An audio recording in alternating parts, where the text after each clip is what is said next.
Namaskar. Hello and welcome.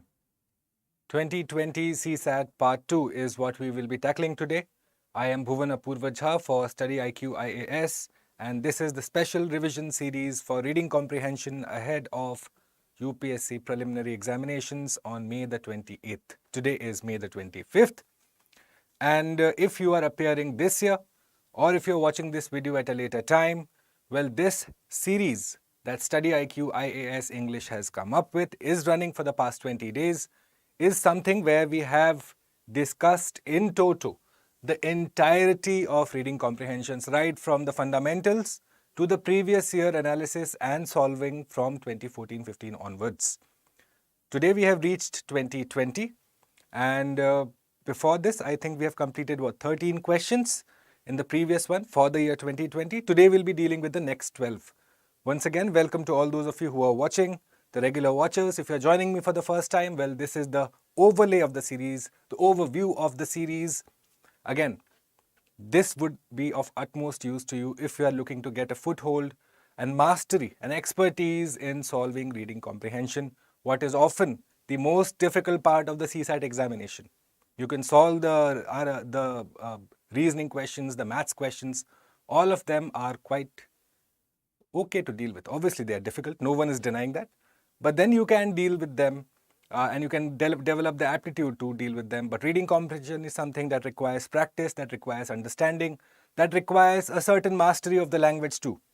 So this is what we have discussed in the series so far. I wouldn't want to waste much time today because we are 2 days away from the preliminary examinations. And so for those of you who have been joining us on a regular basis, I would like not to waste even a second of yours.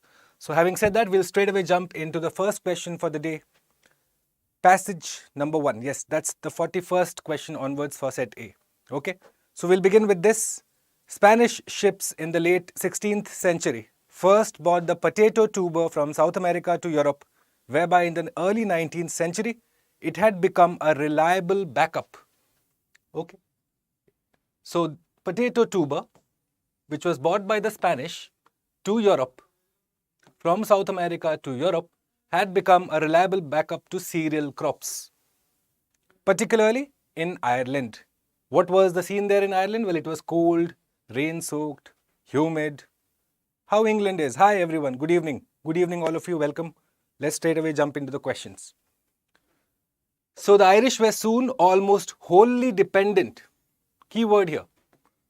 So in spite of the fact that this was not native to Ireland, the Irish were wholly dependent, completely dependent on potato, right? How many of us like potato? I'm sure all of us like potato. Well, the Irish, they went all in, love for potato. So potato became their staple food, and they were planting primarily one prodigious variety. What does prodigious mean?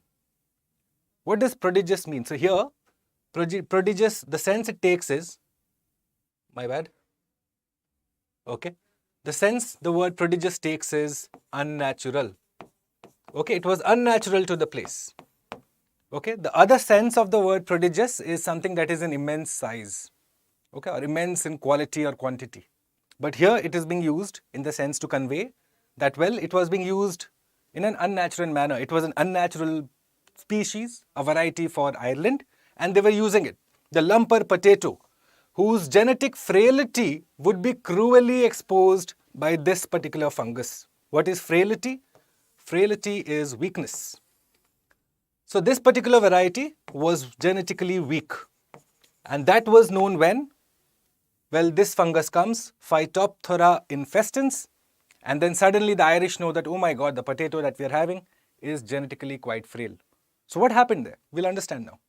In 1845, spores of the deadly fungus began spreading across the country, destroying nearly all of the lumpers in its path. Thereafter, you had a famine that killed and displaced millions. So what exactly is the sense? Very quickly. Okay. Just let me clear this. Right. So what's the sense here? So you had, say, the potato come into Ireland. Okay. And then it becomes their staple food. They start relying on it wholly, which means completely. Then the fungus comes, and then famine happens. This is the whole central idea of the passage, the basic sense of the passage. That's how the information is flowing. Okay. Can you understand that the central idea of the passage is to do with Irish reliance on potato? Right? That they did not have a plan B. Why? Because they were wholly dependent. Okay. It's one thing to import and say enjoy it. Not import, say have it in their country and then start enjoying it. And it's completely another thing to say we'll just have this. So you know what? Let's all of us grow potato only, forget cereals. That's what the Irish did. Now we'll go to the question. Which of the following best reflects the critical message, the central idea? What is the author trying to say? What is the author trying to basically express as the central theme of the passage? So essentially the passage asks you to identify the central idea. Okay, number one, for introducing any foreign plant into a country, the soil and climate conditions of that country should be suitable. Well, are we talking about soil and climate conditions? Because again, when you go back to the passage, it says, well, it was cold and rain-soaked. And even then, potato flourished. It was obviously growing at a large scale, which is why they were wholly dependent. Right? So, which is why this is not my answer. This can't be my answer. Okay. This is not the central thrust of the passage also. Number two, as a staple food of a country, tuber crops like potato cannot replace cereal crops. They cannot replace cereal crops. If it had been said should not replace cereal crops, I could have considered. But it did replace, no? For some time, the Irish were completely eating potato only. So wrong again. Had it said should not, maybe I could have considered. Somewhere close to what the author is saying. Cannot, no sense conveyed. C. Some of the fungal infections cannot be prevented or stopped from spreading across large areas. It's not to do with fungal infections. It's to do with this relationship, the Irish relationship with potato. Okay, so this obviously is not my central thrust. D. Relying on a homogeneous food source is not desirable. Exactly what the Irish did. Wholly dependent being the key word. Good answers, guys. Ray, Mallikarjun, Swati, Sanjana. Excellent answers. Good. This is what the whole key word here is this, guys. Wholly dependent. If you see this operational word, this keyword, your passage is solved. Okay, we'll move on to the next one. If you have any doubts, shoot me a question or else I'll be happy to move on because time is of the essence, guys. We are 2 days away from prelims, not a second to be wasted. Look at this one, guys. Go for it.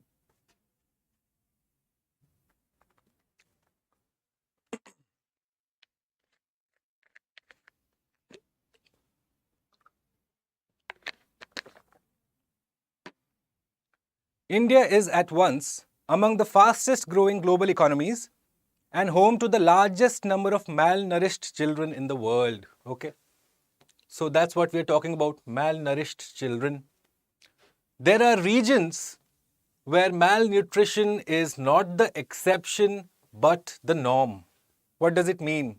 Not the exception but the norm, which means it was prevalent, widespread. Exceptions means that, okay, you have say a population of 100 and you probably have 1 or 2 children who are malnourished. So they are the exception. The norm is that 98 are nourished. However, he is saying that in certain regions, well, only 1 or 2 were nourished, but everyone else was malnourished. Okay? And across the country, malnutrition is the cause of death for roughly half of these many children who die before their 5th birthday. Even those who survive suffer permanently from the damage that has already been done from not getting enough of the right food and nutrients. Okay, so firstly, malnutrition is killing close to what? Roughly half of the 1.3 million people. So 0.625 million people are dying just straight due to malnutrition. And then those who survive, the 0.625, the rest of them, how many of them? Roughly what?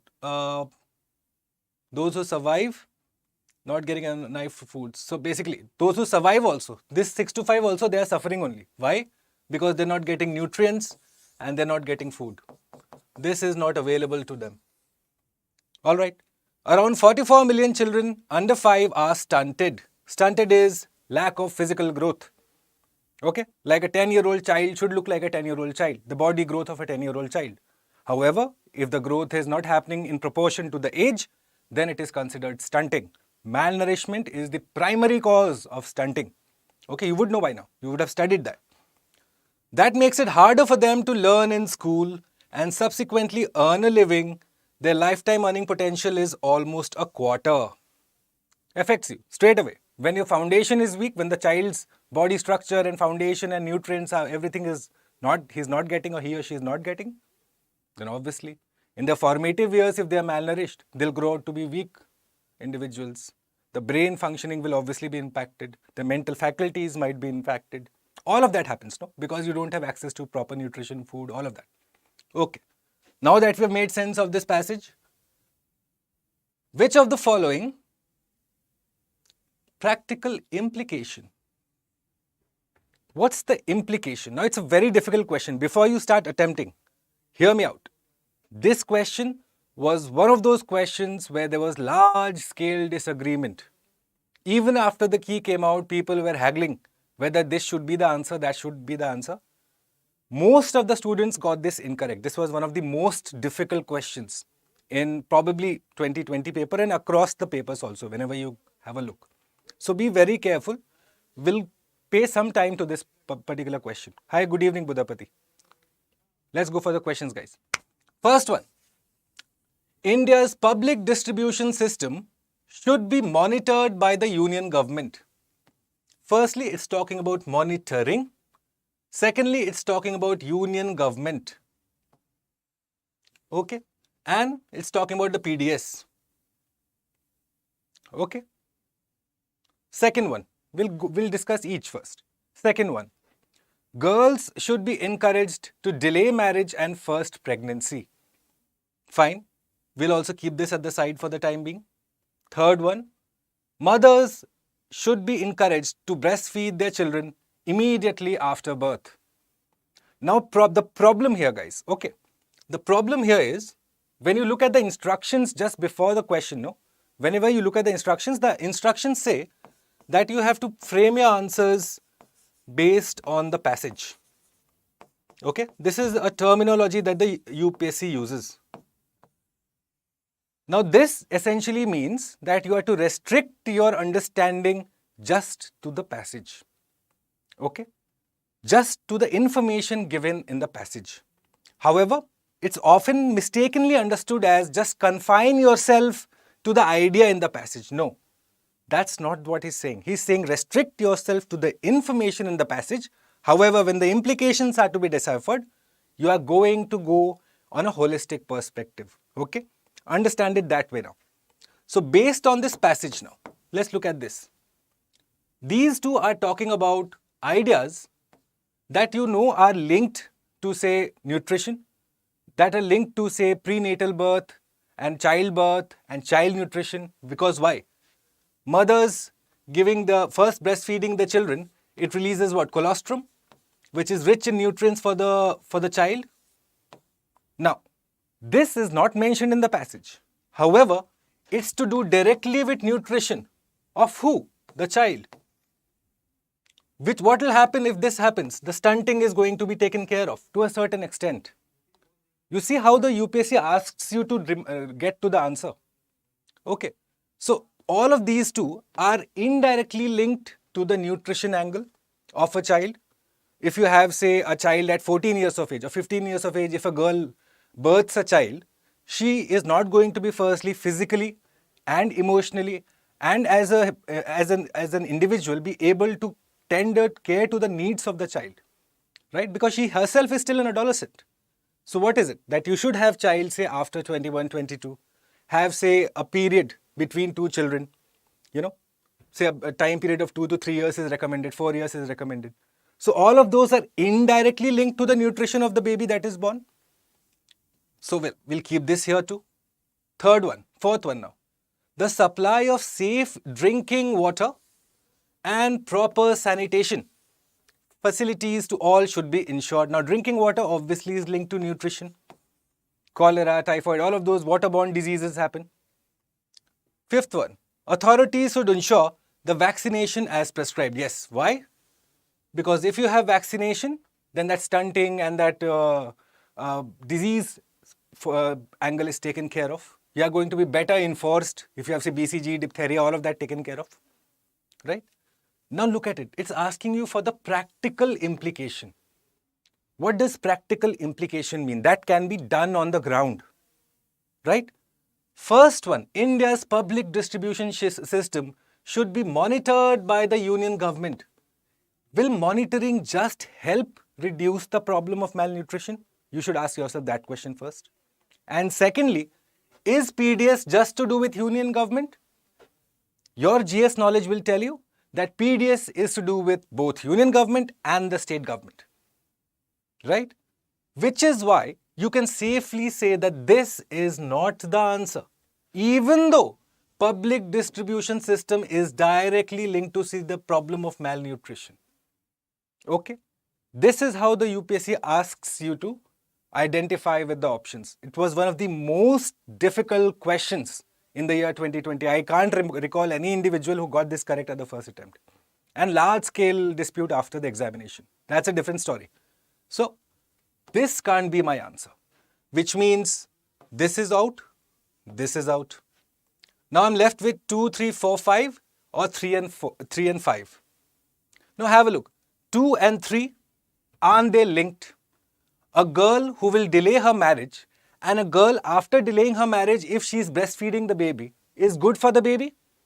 So which means 2 and 3 are they are pairs, they are coming together, which means 2 and 3 are there. B is the answer. Good answers, guys. Very good answers. But you realize how UPSC asks you to get to the answer. Most students answered that year, I remember C. One only. Why? Because it deals with PDS. Well, yes, but it's asking about monitoring. Will monitoring just help address a problem? Okay, what is monitoring? Having a look. Having an overseer kind of job that you're looking at, okay, is everything working? But if there is something not working in a particular state, we're just looking at it and saying, it's not working in that state. Will that solve the problem of malnutrition? It won't. Okay, good. We'll move on to the next one. Let's look at this. Pusa Arhar. Not clarify. Not getting easy for you, Swati? I'll explain it to you again very shortly. See, this one, no? The public distribution system, it is essentially to do with what? Food allocation, FCI and this and that, all part of PDS. Now what is it saying? India's PDS should be monitored by the union government. Hi, Dukhiram. Okay. So now please understand, will monitoring, what is the sense of monitoring? That you are overlooking. Or a job of an overseer is to monitor. Class monitor. Class monitor. Okay. So can the class monitor take punitive action? Can he or she do anything at all? Besides, say, write down the name of students who are talking? Nothing else, no? Eventual action has to be taken for, say, the class to like calm down. That's what it's saying. That just overseeing or overlooking and looking at the problem and then what? Will that solve the problem of malnutrition in the country? Plus, second thing, is it only the responsibility of the union government? Can you solve, say, the lacuna, the problems in PDS just by the union food minister going and from state to state looking at the problems and saying, acha, okay. Will that solve? It needs to be a participatory process, no? Which is why this can't be my answer. Okay, plus it's what? The problem word is monitoring. If it was said should be, say, implemented more efficiently or some participatory sense was there, then it could have been considered. Monitoring itself is not a practical implication. Can just this be done on the ground? Will it serve the answer that I'm looking for? No. Malnutrition will still exist. Okay. But all of these, if they are done, behavioral changes, see, girls getting married at a later time. Okay. Feeding of colostrum, behavioral changes. Some societies have this taboo, no? That, oh, you can't give the first milk of the mother and this and that. So many things. Again, awareness is also not there. Most of the times, the mothers are also not aware that they should feed the baby. Behavioral changes. Practically, can they be done? Yes. Supply of safe drinking water can be ensured? Yes. Practically can be done. Vaccination can be done practically? Yes. But can this be done practically? Can you just say that the food minister should go from state to state monitoring and then that will solve the problem of PDS? No. Okay. So monitoring is the word here. It should be either in the sense of, say, implemented well, or a participatory process be initiated. Something of sense that gives the faith that, okay, some action is going to happen. Monitoring is what? That we are just observing. Okay, you know what? That particular district has a ration problem. Okay. How is that going to solve? Okay. Which is why one can't be my answer. All right. Let's look at the next one, guys, quickly.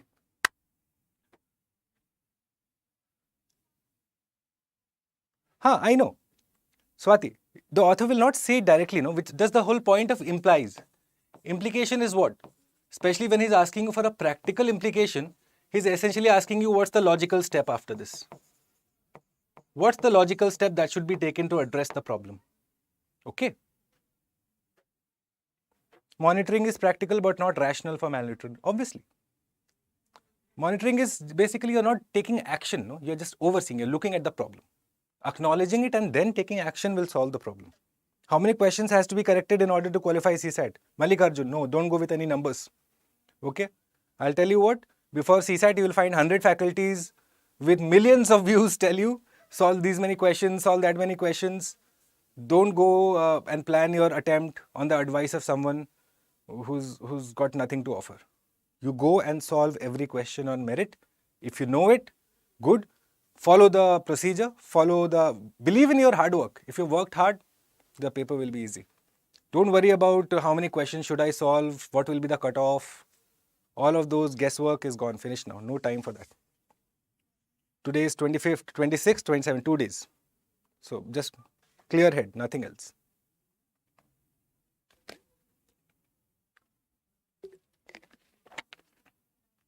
Okay, let's look at this now. The pulse variety Pusa Arhar 16 has the potential to be grown in the paddy growing regions.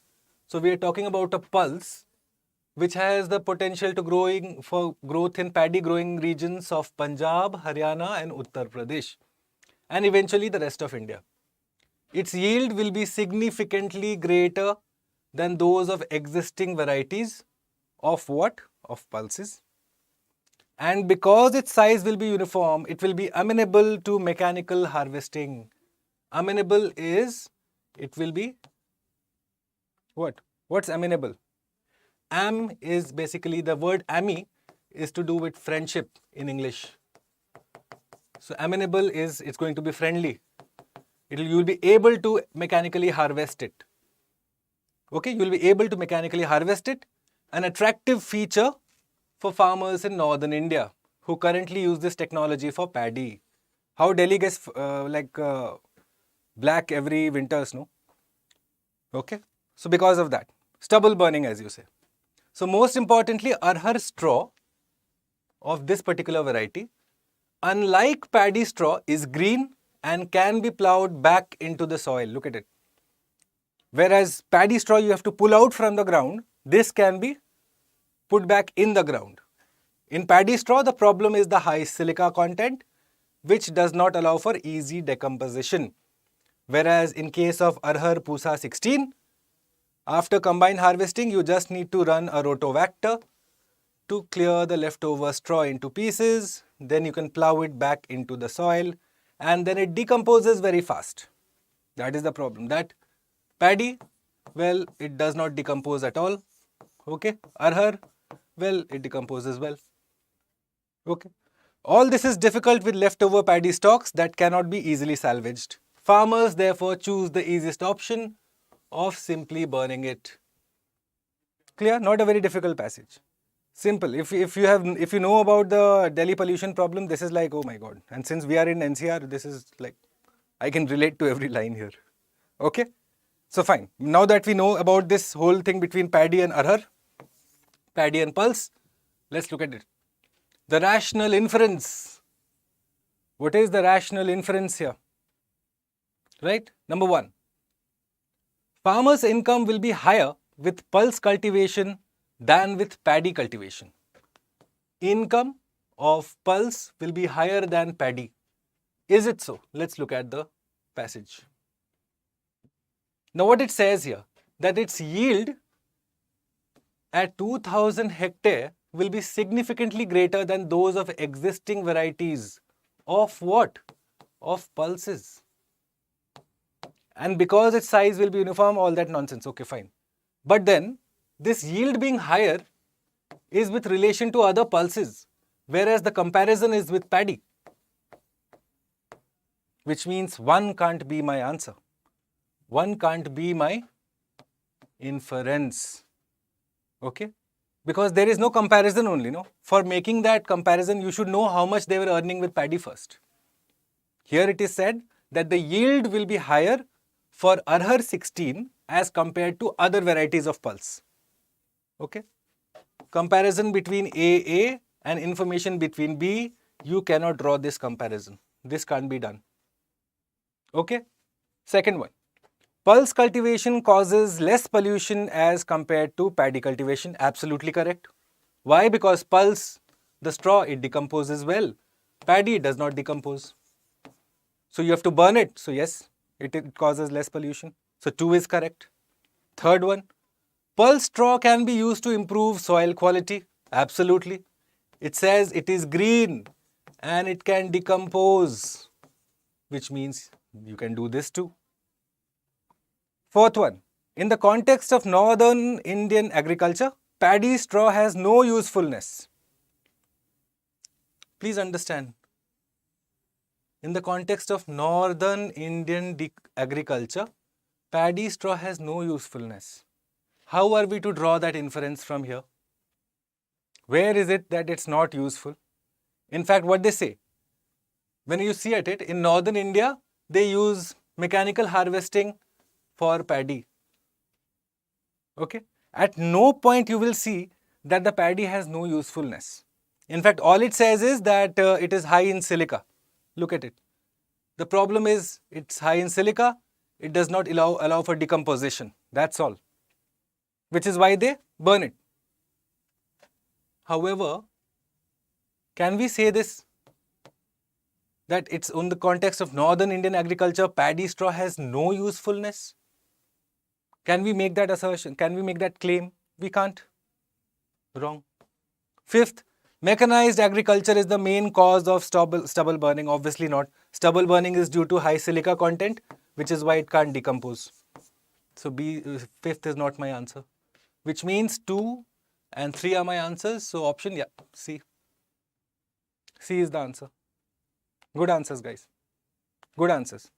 Okay? Good. Are you able to get how we are going to the answer? You are going to do that.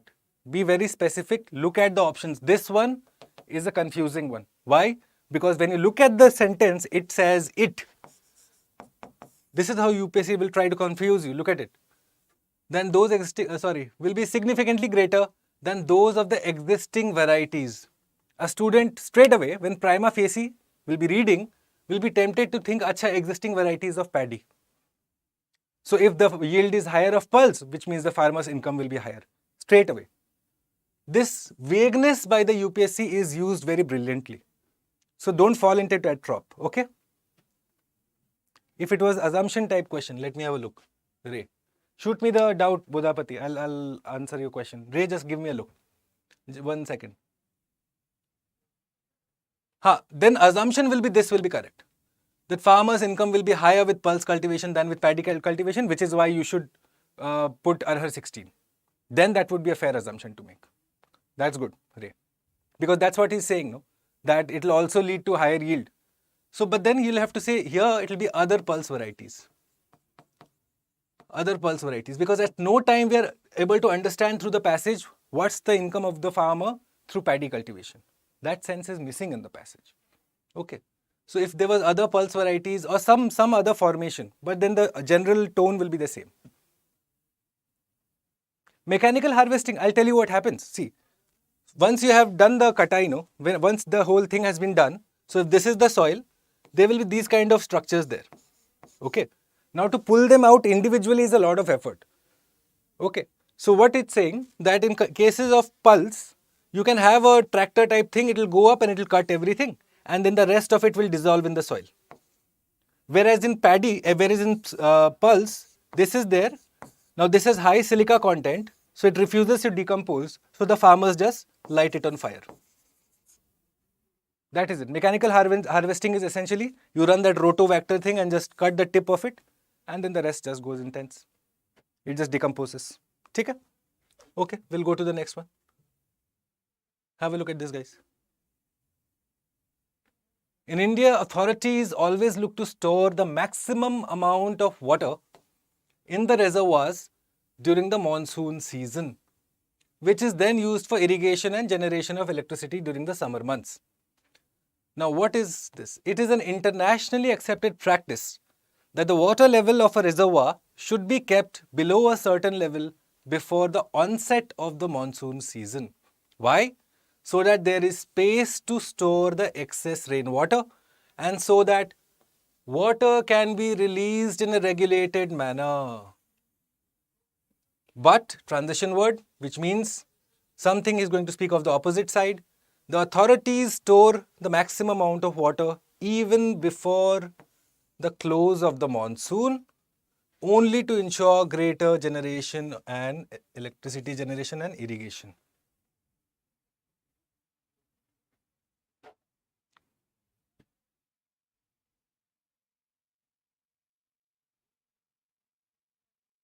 Okay, there are some answers. Wait 1 second. Let me go back to the previous question. There are 1 or 2 questions.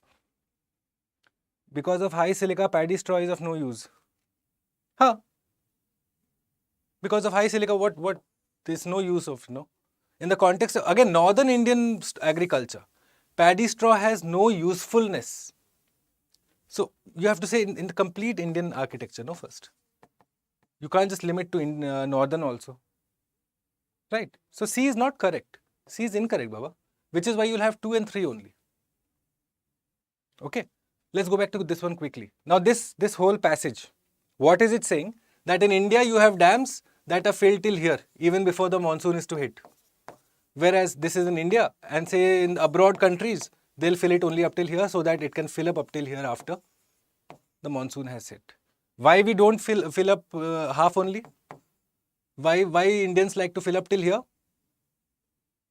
So that even before the close of the monsoon, only to ensure greater electricity generation and irrigation. There is no long-term thought. Short-term things have been looked at. Okay? Short-term things have been looked at. So there is lack of awareness from the Indian side. That's what he's saying. Let's look at the option now. Assumptions. What are the assumptions? High risk involved in holding maximum water in reservoirs are due to our over-dependence on hydropower projects. Hydropower projects, yes. Look at it, this line here. To ensure greater electricity. Which is why Indians are filling up till here now. Because immediately in the short term, we need electricity and we need irrigation. Right? Whereas foreigners are not doing it. They are only filling it up till here. So first one is correct. Okay. Second one, storage capacity of dams should not be fully used before or during monsoon season. This is an assumption he's saying that Indians are filling up till here, whereas foreigners are filling up till here. So it leaves us with no room to use water as in a regulated manner. Okay. Which means this is also correct. Third one, role of dams in flood control is underestimated in India, obviously. This line again. This line.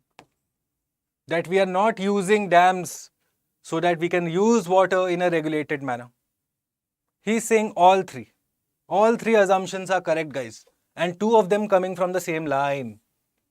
2 and 3 coming from this particular line here. There is space to store excess rainwater and also so that water can be released in a regulated manner. What is he saying? That dams you can use not just to store water but also to control floods or droughts. But to do that, you should have first space in the dam to store water. But in India, what we do is even before monsoons have come, we will fill it up to 100%. Which means You cannot store excess water. You'll have to eventually let it go. More floods downstream. Whereas, say, in a foreign country, they are only filling it up till 50%. So when the rains hit, they are able to, say, bring it up to 99% or whatever, 100%. So whenever they have drought or flood or whatever the water requirement is, say, downstream, they're able to do it because they have excess storage capacity. Whereas Indians being Indians, we don't leave any space. Why? Because we have urgent needs for electricity and irrigation. Clear? Okay. All right. So fine, here the answer will be what? All three are correct. So D. D would be the answer here. How many of you got this correct? Again, a difficult question. This assumption was difficult. I'm telling you, 2020 was a brutal paper. If you get that answer, if you get those kind of questions, then it's going to be tricky on Sunday. Yeah? All right, we'll move forward. Economic liberalization. Have a look. Have a look.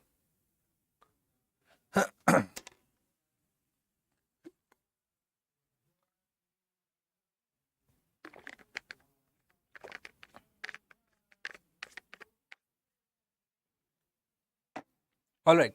Economic liberalization in India was shaped largely by the economic problems of the government rather than by the economic priorities of the people or by the long-term developmental objectives, which means that our economic liberalization was guided by the government's priorities and not by what was actually required. When you speak about liberalization, you're looking at a long-term perspective, that what will this LPG bring to me, say, 30 years down the line. But the author straight up begins the passage saying, you know what? It all happened due to the economic problems of the government because we were cash strapped and we didn't have money and we were broke. All right? Thus, consequential statement, there were limitations in conception and design which have been subsequently validated by experience. Where were we lacking? The idea and how it was structured, how the idea was structured. Both were at fault. Jobless growth, poverty, and rising inequality have mounted as problems since this began. And all these years later, so we have 4 quiet crises. What is the economy currently faced with? Number 1, problems in agriculture, problems in infra, problems in industrialization, and education. So these problems must be resolved if growth has to be sustained and transformed into development. Look at it. So to make sure that you do not have jobless growth, okay, you have to solve problems in the economic realm where there are 4 problems that he's lifted out. What are those 4 problems? Problems in agri, infra, industry, and education. And he's saying LPG was nonsense. LPG at the time was guided by the government's priorities and not was what it should have been. Straight away says LPG is nonsense. Okay? So now let's move on to the question. What's the logical inference, guys? Here, have a look.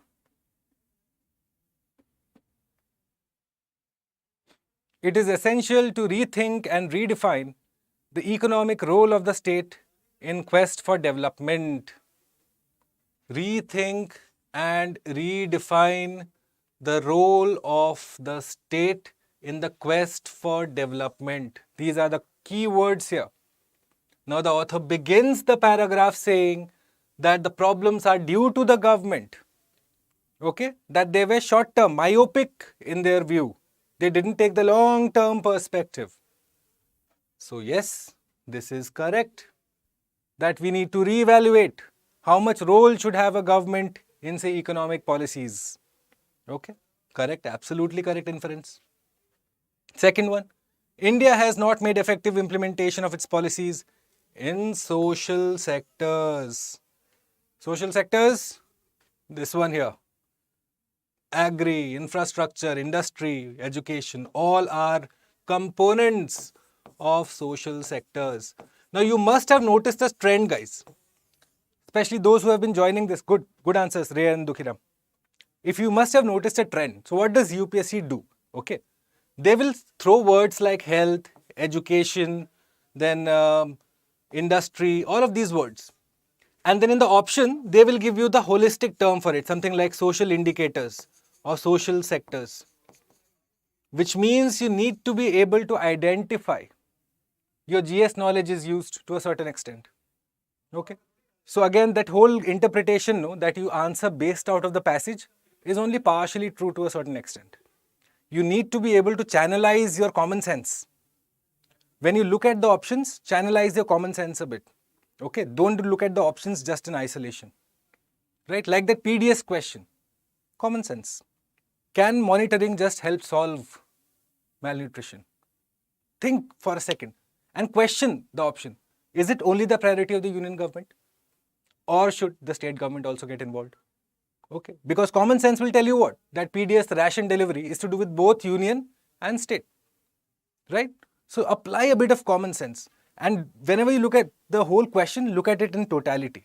Don't consider a particular line or a word and then guide yourself to the options. That's a very common mistake that people make. Common mistake number 2 that you will make, the cause-effect conundrum.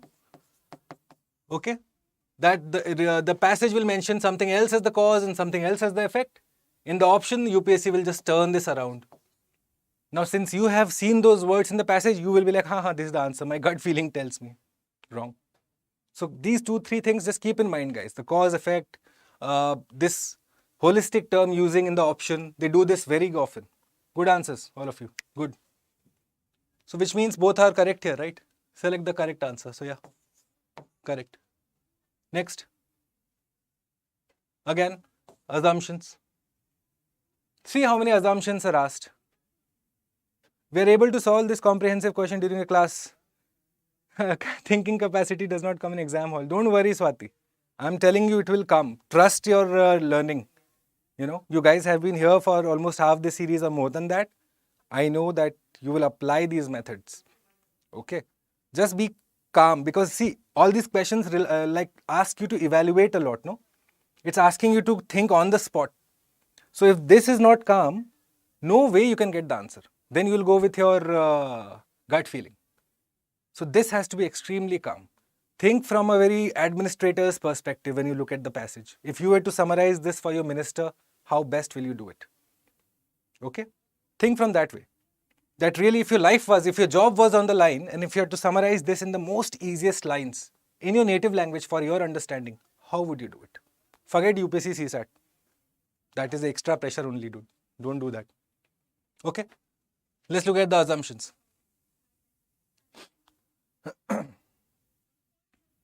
India's economy needs to be greatly integrated with global economy so as to create large number of jobs and to sustain its growth momentum. Firstly, where is the sense of global coming here? India's integration of global economy. Kahan aa raha hai yahan pe? Nowhere has it mentioned. It is speaking about India's own domestic problems only. That our social sector spending is less. Yeah. Nowhere has it said that, okay, come, let's form a free trade agreement with Falana country and then we'll be able to solve all this. So it's again, that would be a faulty assumption to make. It's the whole passage, the thrust of the passage is in the domestic sense. Okay. No internalization of it has been said. Internationalization, sorry. Okay. Number 2. Economic liberalization would cause large economic growth which would reduce poverty and create sufficient employment in the long run. Well, this is the idealistic goal that should have been pursued. However, the author begins by saying that it did not happen because the government was myopic, because the government did not consider the long-term perspective, instead guided by the economic problems of the day. Right? So this is what you would have liked to happen, that yes, had our government done this, then probably we wouldn't have jobless growth and inequality and this and that and all of that. However, did this happen? No. So how can this be an assumption? Not my assumption.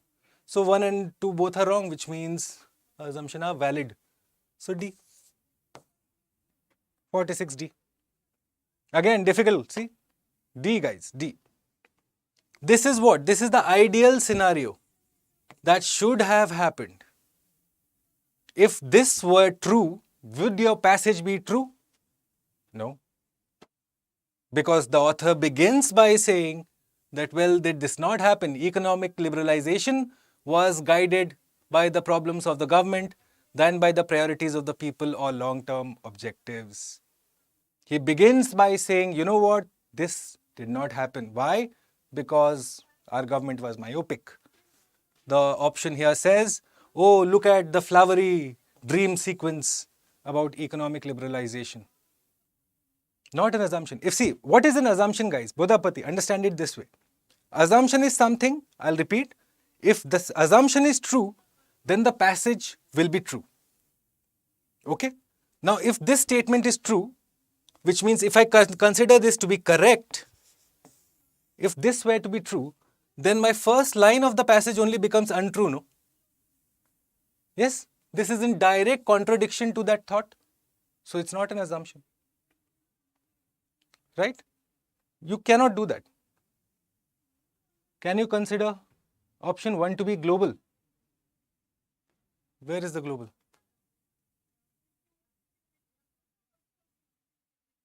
Let me just get the answer. 1 second. What is? Can you repeat the question once? Can you consider option A once again? Mallikarjun, have a look, no? Here. This one. India's economy needs to be greatly integrated with the global economy so as to create large number of jobs and to sustain its growth momentum. Even if this were to be true, unless you address the domestic problems that is spoken about, no, these all, that you have crises on the economy side, say agriculture problem, infra problem, industry problem. So even if you have greater global integration, unless you address these, your growth is not going to go into development. Right? So option 1 can't be true. Right? So option 1 can't be true. He's asking about what? That the thrust should be on domestic problem solving.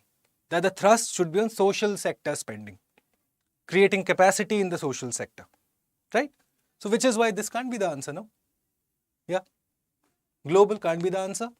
Obviously, this is the ideal dream sequence. Okay. And the author has begun the passage by saying the dream sequence was wrong. The government of the day was wrong, which means this is not my assumption. So both are incorrect. Okay. We'll move forward. Have a look at this. Bank credit.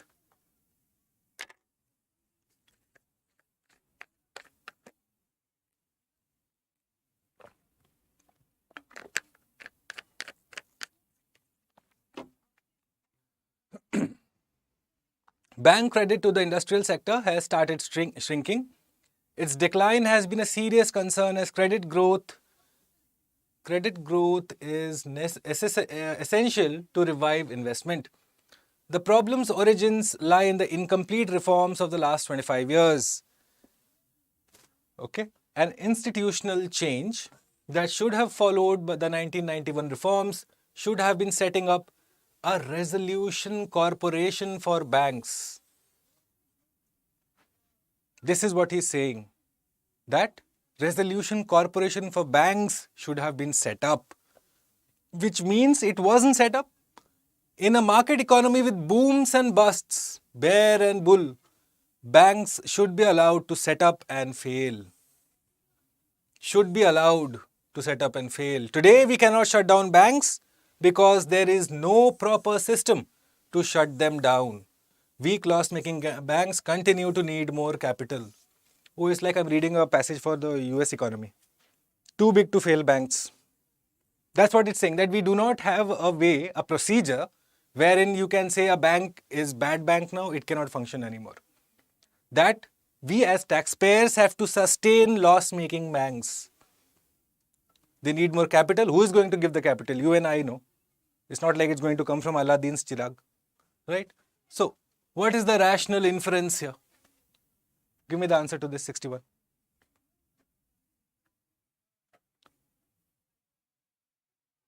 Integrate with global economy is not mentioned as J. Correct. Like the whole thrust of the passage is on domestic, no? Okay. What's the rational inference? India's banking system is not able to help the country in its economic growth. The problem, the essential central thrust of the passage is what? It's on a resolution corporation for banks. that there was no dispute redressal mechanism. Is it to do with banks and their quest for economic growth? No. Economic reforms that started in 1991 have not helped in improving the economy to... Where is the bank angle firstly? Where is the bank angle? See, India lacks the institutional mechanism to deal with the failure of banks. Yeah. This is the rational inference. It's talking about that only, no? Yeah, this was an easy one. Encouraging foreign investments in the industrial sector. No sense. No sense. Okay. Since this is done, we'll move forward very quickly. Good answers, guys.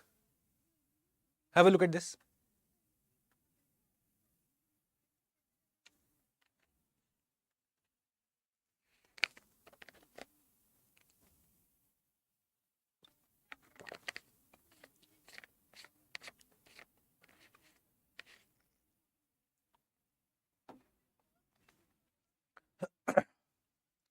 India has tremendous potential for solar energy. We all realize that we have to stop burning fossil fuels to meet our energy needs. But, so a transition word has come, which means he's going to go on the other side now. Certain renewable resources are still going through their cost curves and learning curves. He's talking about cost. Cost of what? Renewable resources.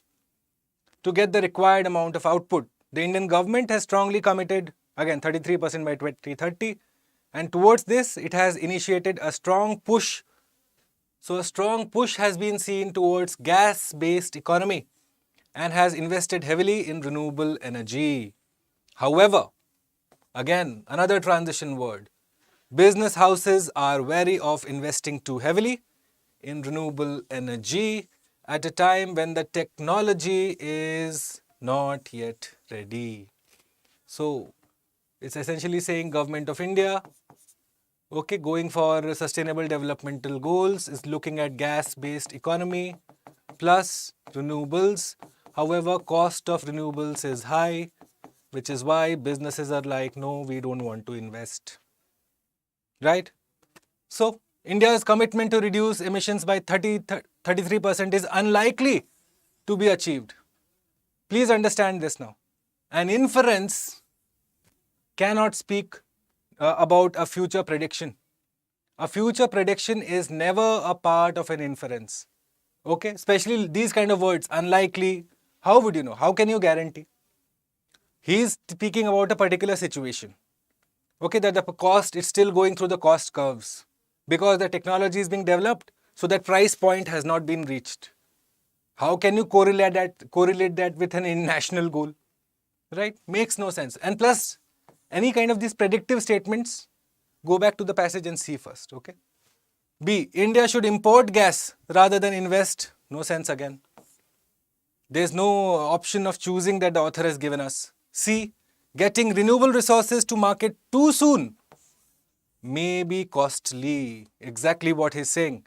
That even though the business houses are also wary, they are cautious of investing in the renewable energy market. Why? Because the technology is not ready. Why again? Because it's still going through its cost curves and learning procedure. The cost is still to be decided. So at the moment, if you were to introduce it, it would probably be a lot expensive. Correct. India should put in more efforts in exploration of natural gas. No, makes no sense. That's not the rational inference. Okay? C, only C, Buddhapati. Only C. Rest of you have got it correct. Good. Ash correct. Ray correct. Bahut badhiya. Alright.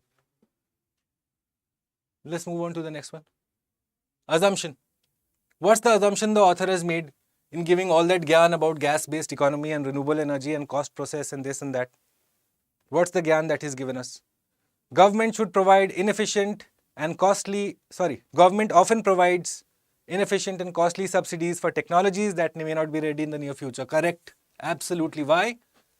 Because he's gone there and is mentioned about strong push towards gas-based economy, investing heavily in renewable energy, even though the technology is not ready. Why does the government do this? Because government is in charge of creating ecosystem first. It has a facilitative role to play. So it is willing to take losses, okay, to create that ecosystem. ठीक है? Right? So this is correct.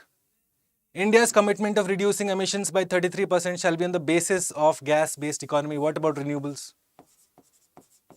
What about renewables? Because the author has mentioned here what? That you have a thrust in renewable energy and push towards gas-based economy. Both is there, no? So how can this be my assumption? It's only one, right? Only one. This one only.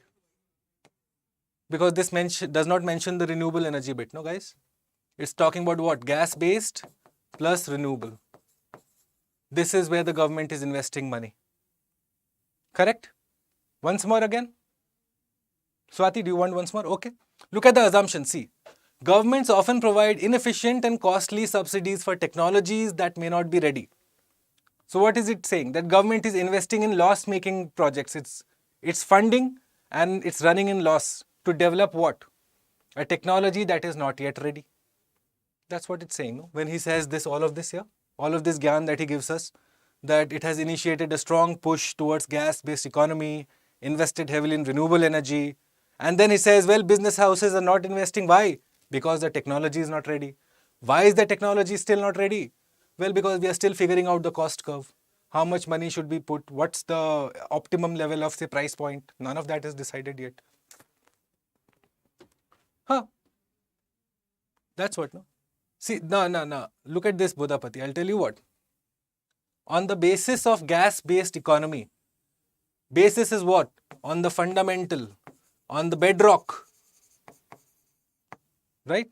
Is what is the author saying? That gas-based economy ke liye, there's a strong push. And the author has also said that the government of India is investing heavily in renewables, which means these two are the basic tenets of India's push for 2030 carbon neutral, or whatever he's saying, 33% carbon reduction. Correct? So which is why? 63A. Alright, next, genome editing. Let's go for it. All these passages are like this only. Genome editing, genome modification, food security, agriculture. Predictable passages. If you look at the trends, no, these are the kind of passages UPSC loves completely. Okay, genome editing is different from genome modification. Straight away fact-based line. Two things is speaking about, editing and modification. So what is editing now? It involves finding the part of the genome that could be changed to render it less vulnerable to disease. So it could be changed. Particular genome can be changed, or resistance to certain herbicides, increase yields, basically to make it better.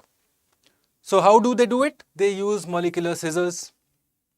So they dissect the genome and then they repair it, which is a process that occurs naturally when plants are under attack. So this happens naturally also, and now our scientists are doing it through genome editing through using molecular scissors.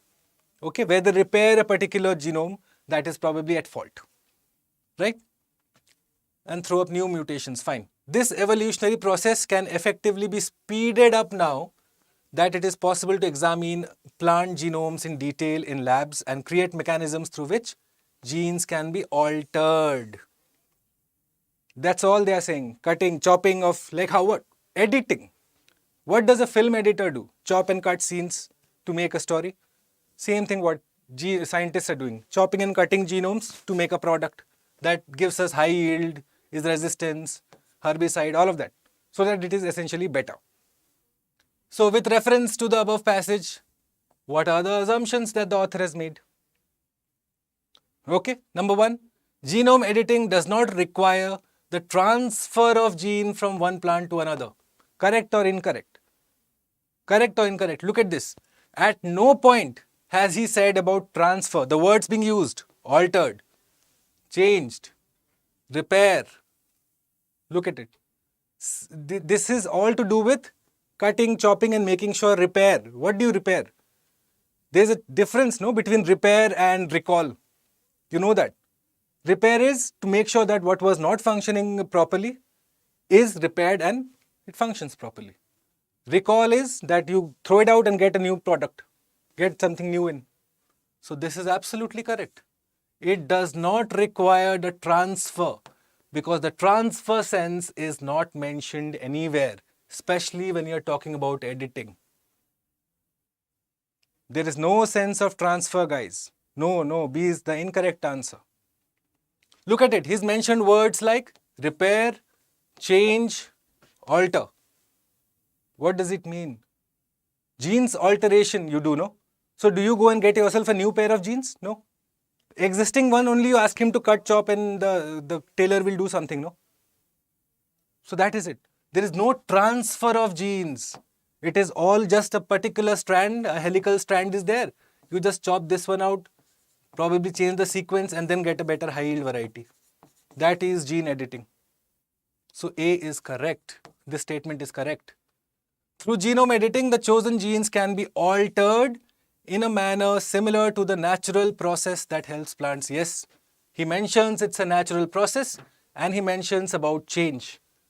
Altered, natural process, exactly correct. 2 is also correct, which means which of the following are valid? So both are valid. C. C is the answer here.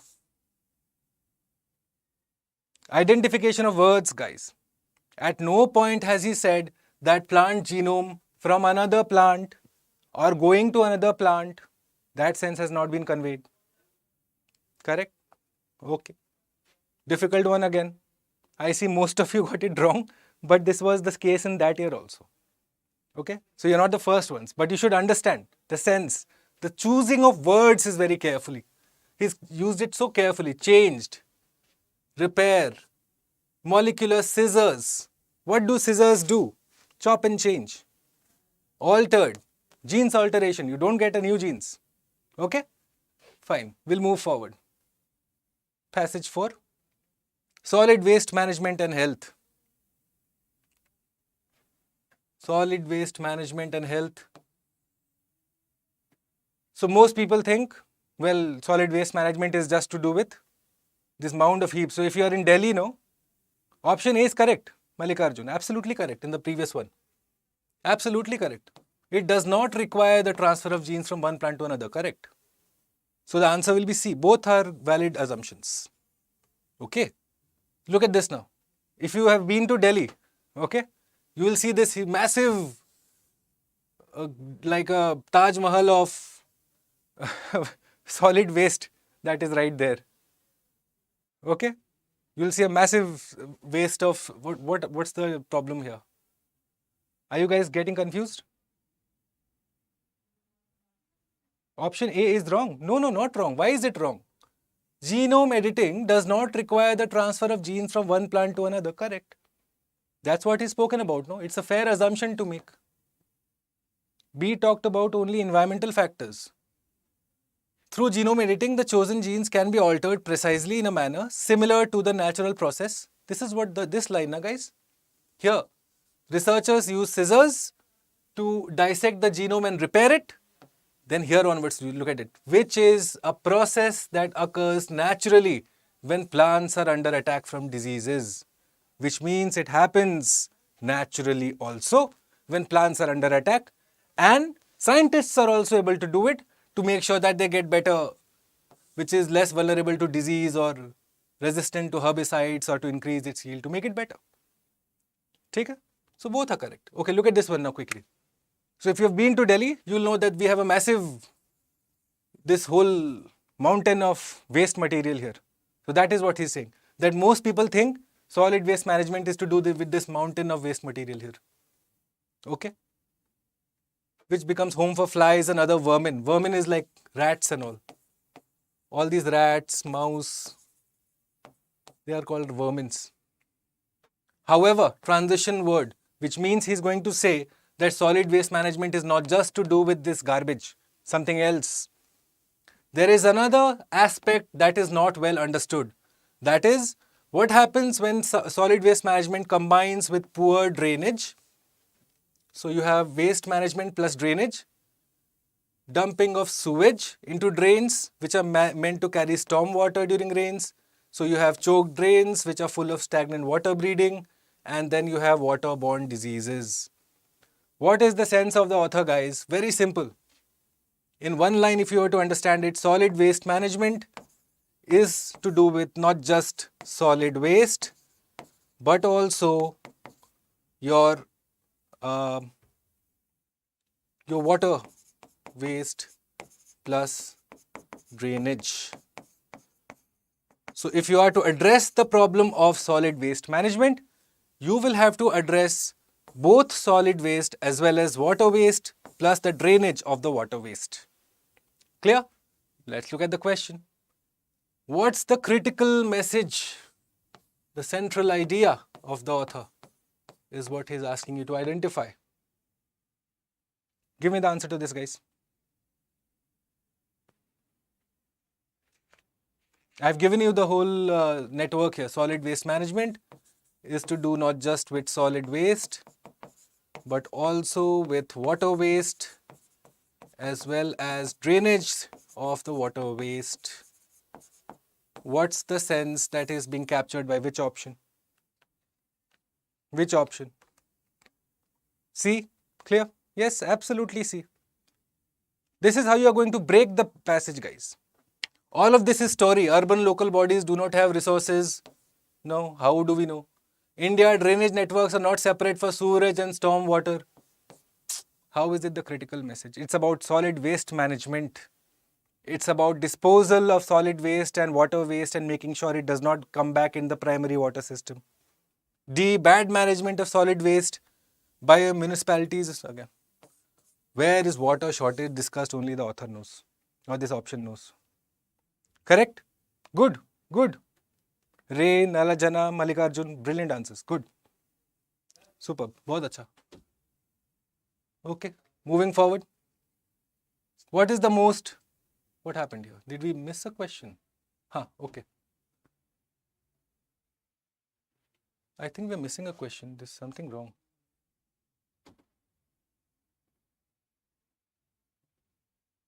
Oh, I think I missed a question. Never mind. So, okay.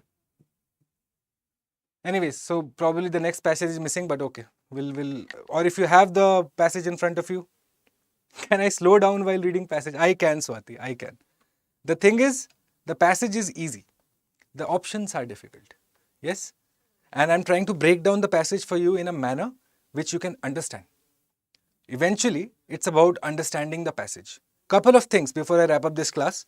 Just two things, in fact, I want to discuss. One, from now till Saturday evening, okay? Don't expose yourself to a lot of questions. Don't do that. It's a common mistake people do. They think that the more questions I see now, the more I'll be in tune. Don't do that. Your best bet is previous year's questions only. We have in this series discussed previous year's questions right from 2014. We have completed 2020 today. Tomorrow, it's a 2-hour session that I'm planning from 7 to 9, wherein I intend to complete the whole of 2021. How many ever questions have been asked will be done tomorrow evening. And then on Saturday, what I want to do is leave you guys alone during the evening, because it's the night before the examination. You should not be on YouTube, ideally. Okay? I understand, Mallikarjun, the pressure will be there. It's natural, it's expected. It's good to have pressure, trust me. If you're feeling pressure, it means that your mind knows that it has to perform. And if you ask the best of performers, like the best of performers that you can think, say Sachin Tendulkar or Virat Kohli, all of these individuals, even the Prime Minister, the opposition leader, whoever is actually having to deal with on a day-to-day basis, pressure is good because it brings the best out of you. You'd rather be under a little bit of pressure than be under no pressure at all. Because without any pressure, it is essentially what? Your body has gone relaxed. You've calmed down to an extent that you are dead now. So a little bit of pressure is good. Enjoy it. Channelize it and use it. Make it your strength. Okay? Don't think about the consequence right now because the things are in your hand right now. Do not think about the examination and what will happen if I don't do this. What will happen? I've made promises there. That's not the time to think. Right now, what you have to do is, everything is in your hands. All you need to do is keep it calm here and keep it calm here. Okay? For that, sleep well. Most students do think that, last 2 days, if I cram everything up and then hopefully I'll go vomit in the examination, doesn't happen. Sleep well. Sleep for 8 hours. For those of you who have been sleeping throughout the year, we'll continue. And for those of you who worked throughout the year, take these 2 days, sleep at 10 p.m., wake up at 6. Don't sleep till 9:30 a.m. Why? Because then your body gets used to be waking up at 9:30 and then suddenly you find yourself in the examination. Your body clock is also like, oh, we just woke up. Don't do that. Sleep on time. Revise only previous year's questions. Why? Good chance that questions could be repeated, both in GS1 and GS2 and CSAT. Good chance. UPSC has done that. In fact, just last week, I believe Haryana PSC was it was held, and I was speaking to someone who said around 30 questions were repeated. Right? So government examinations has a trend of picking up 1 or 2 questions from previous years. UPSC has done that in the past. Give yourself the best chance that you do not mess up any previous year questions. Similarly for CSAT, look at the difficult questions that we have done. For example, today's question on that particular malnutrition question. Difficult question. Okay? Look at those kind of questions. So that at least even if the passage is repeated, you are able to carry forward that thought. Okay? And trust in yourself. Believe in yourself. Have a little bit of pressure. It's fine. And after you guys finish your preliminary examinations on Sunday, after that, after you have discussed the answers with me on this channel, after that, go ahead and have a look at all of this. Binge watch all of this. You will learn a lot. If you have not heard of Nagorno-Karabakh, or if you have not heard of India's Kohinoor, that we are actually planning to bring back the Kohinoor and Amravati marbles. So what are Amravati marbles? Look at this after the prelims. No watching now. Right now, you do is focus. Right now, you look at previous year's questions, you sleep well, you eat well, you talk to your parents, chill. Sunday morning will be all good. Okay? Alright, on that note, we'll wrap it. But tomorrow evening, I'm back at 7 p.m. We will complete the whole of 2021 previous year questions in a marathon session. Saturday is when I'm planning to hold the session in the morning. So please, all of you, make it convenient, because Saturday evening, you should be left alone. I don't believe in disturbing students the night before the examination. No. So Saturday morning, we'll do the questions for 2022, and thereafter, Sunday evening, we shall meet and we shall work out the options, the solutions. Okay? On that note, thanks for joining all of you. Swati, Ray, Nalajana, Mallikarjun, Ash J. Thank you. Thank you all of us for joining.